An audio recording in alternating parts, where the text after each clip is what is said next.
George, first with your Arsenal hat on, disappointed yesterday?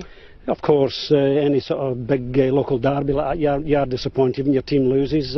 Although I've had my cap on for both teams, but yeah, it was a bit disappointing. They had plenty of the ball, plenty of possession, but didn't turn that into goals, unfortunately. Now then, in 1991, under you, 18 league goals conceded for the entire season. Already this season Arsenal have conceded 16 after just 7 games. What's going on? Well, they've had a bit of bad luck with injuries. You know, it seems to happen over the last few years. Big injuries to key players. You know, and they've got some new players in they've not really worked with. They've got the new big centre half, the German. They've got a new left back. Yesterday they had one of the midfield players playing centre back. They've not had enough time to work together. That's a big fault. Probably nobody's fault because they were signed so late in the year. But they've got a lot of hard work to do. I wouldn't blame Robin van Persie if he left now. I think that Arsene Wenger and the Arsenal board have had enough time with what's happened to players previously, in previous years when they've run their contracts down. I think if they haven't got themselves in a position where they can offer Robin van Persie something to let him stay, or Arsene Wenger give him some incentive for him to stay in respect to the players they're going to buy and where the club's going, I think that he, like anyone else, just wants success. He wants to win stuff, he wants to play in finals, and unfortunately for Arsenal at the minute that's not happening, and that could be, for me, that'd be a real gutter if he left. Do you think the power is changing in North London? Right now, if Wenger doesn't liven himself up, yeah, I think it is. I think that people, Tottenham, with a bit more money, would be more attractive right now, at this very moment now, than Arsenal, for me. I think they've got a very good chance of being in the top 4, and I think if Arsenal could finish 7th, 6th, I'll be delighted with that for this season. Hopefully next season Wenger will be doing something. We say that every transfer window, hopefully this is going to be the one, this is going to be the one, but at the moment I think Tottenham are just edging us right now. There was very little between those two sides. Possession-wise, Arsenal actually edged it or was quite considerable, and even Harry acknowledged that.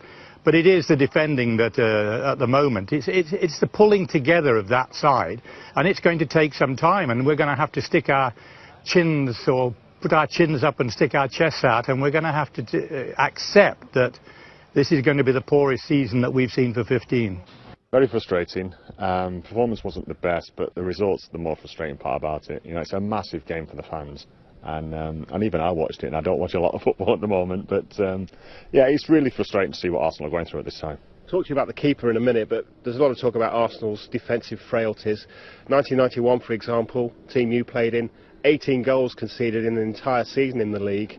Already this time, after 7 games, 16 goals conceded. Well, that's obviously showing the weakness, you know. But you've got to train and practice it. And from what I see, it doesn't look like a lot of people know what they're doing. You know what positions they're supposed to be in, and it's really frustrating. I'm sure it's not like that in training, but that's what it looks like from watching it on TV. And in '91, we trained so much on that back 4. You know, Pat was there, Pat Rice, so he knows what needs to be done.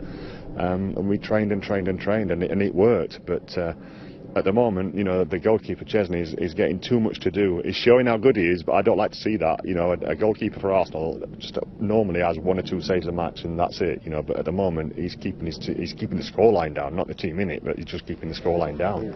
It's about identifying key players that you really, you know, you want them to go on the pitch and sort it out and boss it, and the leadership sometimes is missing at key points. Obviously, ultimately, it comes down to the manager, but I can tell you that there isn't a better one than Arsene Wenger. In the time that I worked with him, you know, he's 100%, he's one step ahead of everything, every suggestion you make to him. He will sort it out. Wenger, still the man for you? Oh, without doubt, yeah. You know, people question him. I can see why they do question him, because, you know, he hasn't won a trophy. But again, a lot has happened at Arsenal Football Club, moving stadiums, this and that, you know, new training grounds and things like that. That happened a long time ago, but the new stadium for me was the one where it took a lot of resources out of the club. They've had to deal with that, and to be fair, they've been in the Champions League for 15 years running. It's a massive season from this year. Can they do it again? I'm hoping they still can. They can recover. Not had a great start, but I'm sure they can get better. Is it time to press the panic button just yet? I don't think so, no. It's too early in the season. I think the big bonus, they're still in Europe, and you know, they do quite well in Europe, actually, Arsenal. So I'm hoping that that them working together and get to know one another. And Arsene working a lot on the defenders. He's really got to work at that and start getting a few clean sheets.